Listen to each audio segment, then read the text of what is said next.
dans cette boutique du quartier de Montmartre. On regarde s'il est gras, s'il est fluide. Premier né, en fait, vous allez me dire si vous sentez une différence entre le haut du verre là et le bas du verre. C'est soirée Rhum et Pirates avec Eddie Lavigny à la manœuvre. L'adresse est connue dans le quartier et appréciée des voisins comme Céline.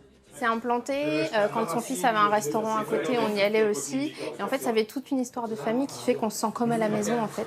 La boutique existe depuis 2015, mais elle existait dans nos esprits depuis très longtemps puisque c'est une saga familiale.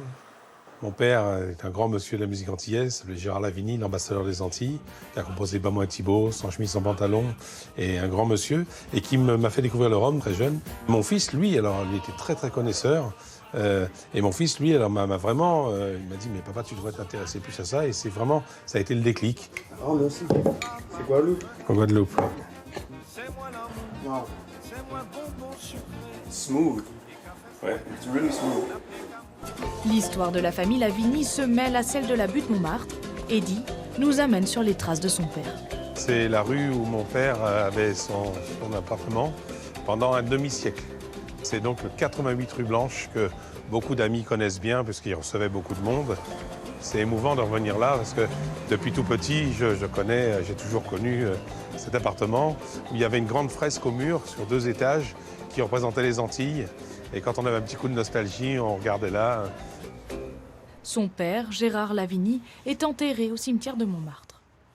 Il a bien connu la grande époque de Montmartre avec Bernard Dimet. Ils ont composé des chansons ensemble, Jean Sablon, Boris Vian, Salvador. La butte Montmartre était un lieu qui était vraiment emblématique de tout la musique, de tout ce qui se faisait à l'époque. Alors quand il a fallu s'installer, le choix était évident. Tout d'un coup, on voit une adresse qui se libère à 50 mètres de la tombe de son père. Nous ne croyons pas au hasard dans la famille, on s'est dit que c'était vraiment un signe et que ça nous porterait bonheur et on a choisi celle-là. Il aurait adoré le fait qu'on restait proches, on a toujours été proches. Quand il habitait là, moi j'habitais à côté et à un moment j'avais eu une opportunité de partir beaucoup plus loin et il m'a dit non, dans la famille on reste à côté. Donc vivant ou mort, on est toujours à côté. La maison du rhum se développe avec l'ouverture d'une nouvelle boutique hors de Montmartre.